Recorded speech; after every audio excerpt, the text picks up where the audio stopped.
नमस्कार, मैं PM DNS Singh और आप देख रहे हैं कमाल यार। इस वक्त हम बात करने वाले हैं, पूरी डिटेल्ड स्टडी करने वाले हैं एमसीसी इन नेपाल के बारे में।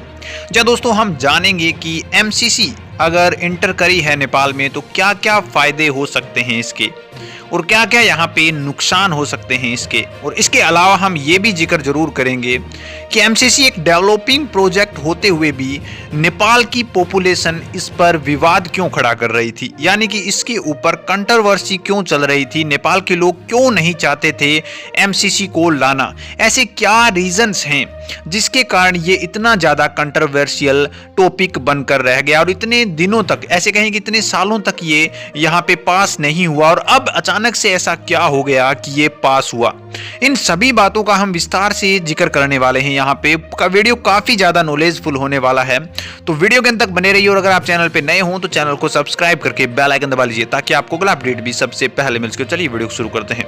सबसे पहले मैं आपको बता देता हूँ एमसीसी की हिस्ट्री। दोस्तों, जो यहाँ पे विकसित कंट्री हैं, जैसे चाइना हो चाहे अमेरिका हो, ये दोनों ही यहाँ पे कुछ एक प्रोजेक्ट के जरिए दूसरे देशों, जो कि छोटे देश होते हैं, उनके अंदर अपने डेवलपमेंट प्रोजेक्ट लाते रहते हैं। और इसी तरह का ये प्रोजेक्ट है एमसीसी। वो कैसे आया था वो भी मैं आपको बता देता हूं। 2004 में ये एमसीसी शुरू हुआ था। सबसे पहले आपको बता दिया जाए कि ये पहली बार नेपाल में ही नहीं आया है, बल्कि और भी 30 देशों में ये काम कर रहा है। और इसमें यहाँ पे जो प्रेसिडेंट थे उस समय के, जॉर्ज बुश, वो लाए थे। और उनका ये मानना था कि जो यहाँ पे कंट्रीज पॉवर्टी फाइट कर रही हैं, यानी कि अपने देश के अंदर ही हिंसक झड़प हो रही हैं, या फिर ऐसे कहें कि राजनीतिक उथल पुथल हो रही हैं, जिस प्रकार से नेपाल आज तक यहाँ पे लोकतांत्रिक देश बना है, उसके बाद से कभी भी 5 साल तक कोई भी यहाँ पे पीएम बनकर रहा नहीं है, तो ये उन्हीं देशों के अंडर आ जाता है। और इसीलिए एमसीसी लाना चाहते थे दोस्तों। एमसीसी यानी कि मिलेनियम चैलेंज कॉरपोरेशन। तो दोस्तों यहाँ तक तो सब कुछ ठीक था, यानी कि एक देश का विकास हो रहा था, या फिर ऐसे कहें कि इस प्रोजेक्ट में कोई भी कमी नहीं थी। तो फिर ये मुद्दा उठता है यहाँ पे कि क्या ऐसा कारण रहा होगा जिसके कारण ये जो एमसीसी का मुद्दा है वो इतना बवाल बनकर खड़ा हो गया। दोस्तों, इसके बहुत से यहाँ पे कारण हैं। सबसे बड़ा कारण ये है कि ये एमसीसी लाने से पहले चाइना ने एक प्रोजेक्ट लाया था 2019 में। मैं आपको बता दूं कि एमसीसी जो प्रोजेक्ट था वो अभी आया है, क्योंकि वो चल 2017 से रहा है, लेकिन अभी पास हुआ है।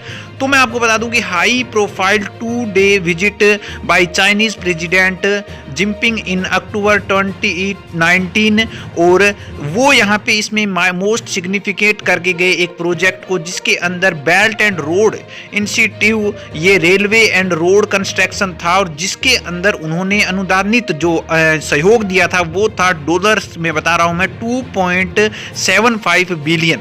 इसके अकॉर्डिंग ये जो प्रोजेक्ट था वो आसानी से वर्क कर गया, यानी कि नेपाल की गवर्नमेंट उस समय अचानक से राजी हो गई, और ये प्रोजेक्ट चल भी रहा है अभी तक। लेकिन यहाँ पे एमसीसी नहीं चल रहा। तो एक बड़ा रीजन तो ये भी बताया जा रहा है कि चाइना नहीं चाहता कि अमेरिका का प्रोजेक्ट यहाँ पे आए। दोस्तों, पहला पॉइंट नोट कर लीजिए आप कि चाइना नहीं चाहता एमसीसी यहाँ पे नेपाल के अंदर आए। तो इसलिए यहाँ पे जो विपक्षी पार्टियां हैं वो इसके ऊपर ऑब्जेक्शन उठा रही हैं और यहाँ पे एमसीसी लाना नहीं चाहती हैं। दूसरा सबसे बड़ा यहाँ पे क्या ये जो एमसीसी नहीं लाने का रीजन हो सकता है, तो ये सबसे स्टीक रीजन लग रहा है, और ये रीजन वास्तव में इफेक्टिव भी है, क्योंकि इस एमसीसी प्रोजेक्ट के अंदर एक चेंज लाया गया। उस चेंज के अकॉर्डिंग कहा गया कि जिस भी देश में हम एमसीसी के थ्रू जो भी प्रोजेक्ट चला रहे हैं, उस प्रोजेक्ट के अंदर हम अपनी आर्मी को भी वहां पे देंगे, यानी कि एयर बेस बना रहे हैं एक हिसाब से देखा जाए तो।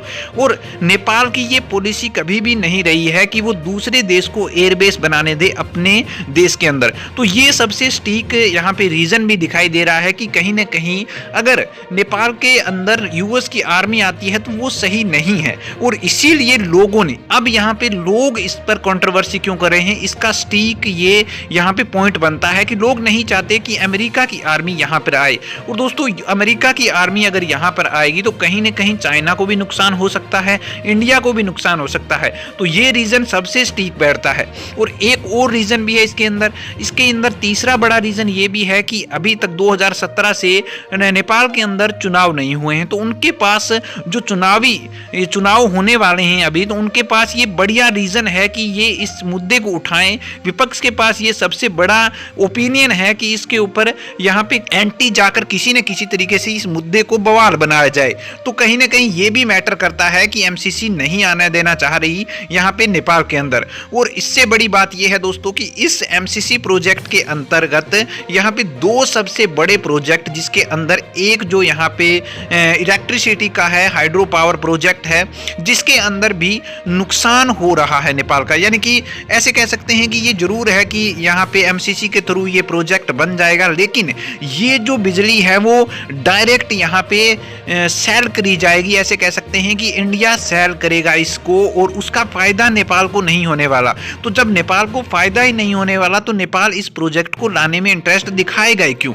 ये भी एक बहुत बड़ा रीजन बताया जा रहा है।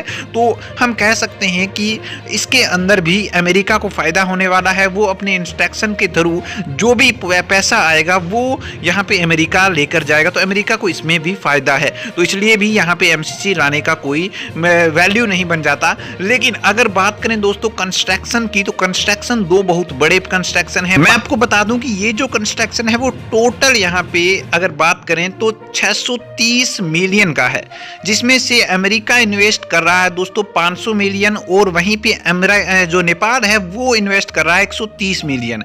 और इस कंस्ट्रक्शन को अभी पास भी कर दिया गया है देवबा सरकार के द्वारा।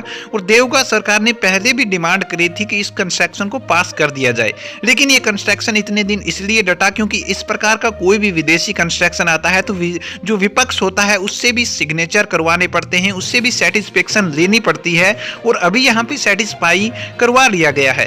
तो यहाँ पे हम कह सकते हैं कि ये जो कंस्ट्रक्शन है वो अब इंटर कर चुका है नेपाल के अंदर। अब मैं आपको बता दूं कि इसके अकॉर्डिंग 300 किलोमीटर लंबी 400 किलोवाट इलेक्ट्रिसिटी ट्रांसमिशन लाइन बनने वाली है। और ये जो अपग्रेड करने के बात करी गई है उसके अंदर 100 किलोमीटर ईस्ट वेस्ट हाईवे भी बनाया जा रहा है, जो कि दो बड़े कंस्ट्रक्शन हो जाते हैं और नेपाल का विकास वास्तव में संभवतः है। लेकिन उसके अंदर अगर बात करें इलेक्ट्रिसिटी की तो उसमें फायदा नहीं होने वाला है। अब अगर इन दोनों कंस्ट्रक्शन को देखें तो कहीं न कहीं एक पॉइंट और निकल कर आता है एमसीसी ना लाने का। वो ये पॉइंट है कि ये जो इलेक्ट्रिसिटी की बात कर रहे हैं तो पहले से ही यहाँ पे हाइड्रो पावर के मामले में नेपाल बहुत ज़्यादा आगे है और वो बहुत ज़्यादा निर्यात भी कर रहा है इलेक्ट्रिसिटी का भारत को या फिर अन्य देश जो भी आस पड़ोस में हैं उसके। तो वो नहीं चाहेगा कि उसके निर्यात में कमी आए।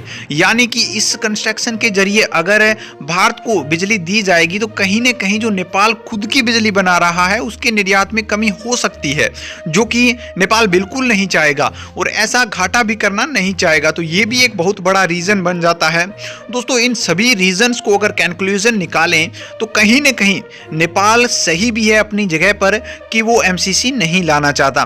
दोस्तों आपको इन सभी रीजंस में से सबसे मोस्ट रीजन कौन सा लगा एमसीसी नहीं लाने का? और अगर आप एमसीसी लाने के फेवर में हैं तो आप बताइए कि ऐसा कौन सा पॉइंट आपको अच्छा लगा जिसके कारण आप ये कह रहे हैं कि एमसीसी नेपाल में आई है तो बढ़िया हुआ है। तो अपने विचार कमेंट सेक्शन में जरूर लिखिए। चलिए आज के लिए इतने रखते हैं, आगे कोई नया अपडेट मिलता है तो फिर आपके सामने हाजिर होंगे। तो वीडियो को लाइक कीजिए, शेयर कीजिए और अगर आप चैनल पर नए हों तो चैनल को सब्सक्राइब करके बेल आइकन दबा लीजिए ताकि आपको अगला अपडेट भी सबसे पहले मिल सके।